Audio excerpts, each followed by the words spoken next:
ai ni ba ku sani ba kun ga dalilin wannan zaman na so dama in ƙara jan hankalinku akan wannan Isa Jarumai Isa Jarumai irin kokari da wannan taimakawa al'umma da yara da kuɗin makaranta da yake yi wallahi tallahi shi yasa ni babban buri na ya zama a ce duk wani abu da za a yi a ce shi muke yi ko ya ka gani akan wannan al'amari ai kai baka san wani abu ba Isa Jarumai da nake da ka sani Isa Jarumai in dai tallafawa ne akwai wasu yara ma da suka nemi admission suka yi wasu amma ana kaiwai kara kafin ka sani kafin ka ce ufun shi ne biya musu school fees ko duk kudin cin abincin su waye da sauransu. To ai shi wannan aikin shi ne ai baka sani ba har masallaci ya gina mana katafare a anguwanmu ku duk wannan ma kaɗan kuke faɗi ku ba ku san asalin labarin ba shi yasa wallahi amma kaga shi wannan munafikin Ibrahim Dara ai sai a hankali munafiki ne wallahi ka gani ko munafikin nan Ibrahim Dara ku ne ba ku sani ba assalamu alaikum assalamu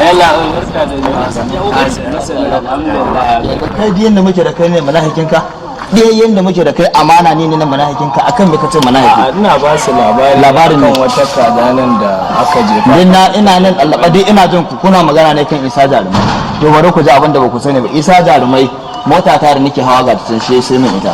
dole ne in yi Isa Jarumai ku ne ba ku san shi ba da Allah ku daina fitar da abin da ba ku sani ba tunda na samu kuna hira ne akan batu na Isa Jarumai zan muku wani abu wannan kun da kuke ga da gurin shi nake da gurin Isa Jarumai nake a to ai in haka ne amma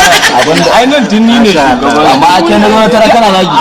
wannan kana kausa mun lagi kan Isa saurara da to ai Isa Jarumai ga guda uku ai sa kati ya Allah a rika sanar da abin nan na Isa Jarumai to insha Allah ai da biyan baka munafiki na ne to ai baka ka dace wallahi ka dace ya wannan da Allah to sa kati ya Allah a rika ba da zani yanda Isa Jarumai yake abu kwarai kuwa ai abin mutumin da sai mota ne nagode ba sai an nuna ku nagode mun gode fa kai kwarai kuwa kaga mutumin ki wallahi shi yasa mutumin ki yana da amfani wato wannan yana ɗaya daga cikin ayyuka yanzu kaga wannan na san wannan kyauta ce daga gare shi ne wallahi ma ba ta muka je da kanmu ba ma ba damuwa kawai ina tunani da a to ai ni ce nan zan ba ma bari da mutane